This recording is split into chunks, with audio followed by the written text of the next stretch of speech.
আজকে আমরা সবাই মিলে চললাম পুইনানের উদ্দেশ্যে। পুইনানে একটা বড় ইজতেমা হতে চলেছে, যেটা বিশ্ব ইজতেমা। তো এখানে আমরা চলে এসেছি।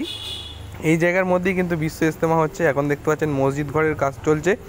এখানে কিন্তু মসজিদ ঘর হবে। সবাই কিন্তু খুব মেহনত করে ইট বইছে। এই ইট দিয়ে কিন্তু অজুখানা তৈরি হচ্ছে। দেখতে পাচ্ছেন সবাই কিন্তু খুব মেহনতের সাথে ইটগুলো বয়ে নিয়ে যাচ্ছে।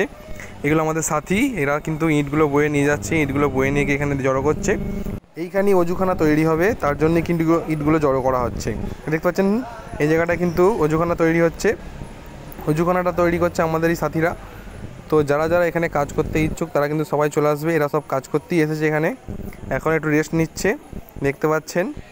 রেস্ট নেওয়া হয়ে গেলে আবার কিন্তু কাজে লেগে যাবে পুইনান। এই পুইনানই কিন্তু বিশ্ব ইজতেমা হতে চলেছে জানুয়ারি মাসে 2026 সালের।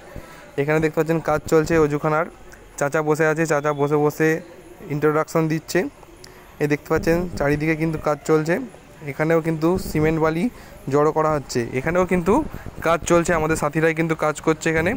সমস্ত সাথীদের বলা হচ্ছে তারা কিন্তু যেন এখানে চলে আসে কাজ করতে। এটা হচ্ছে নামাজ ঘরের ভিতর। এখানে কিন্তু মিটিং চলছে, একটা মিটিং হবে। মিটিংয়ের পর এখানে দেখতে পাচ্ছেন এখানে বাঁশ বয়ে আনছে চাচারা। হ্যাঁ, এই জায়গাটার মধ্যে কিন্তু বাঁশ বয়ে নিয়ে আসা হচ্ছে। বাঁশগুলো দেখতে পাচ্ছেন কাঁধে করে নিয়ে আসছে এই চাচারা। সবাই কিন্তু খুব মেহনত করছে।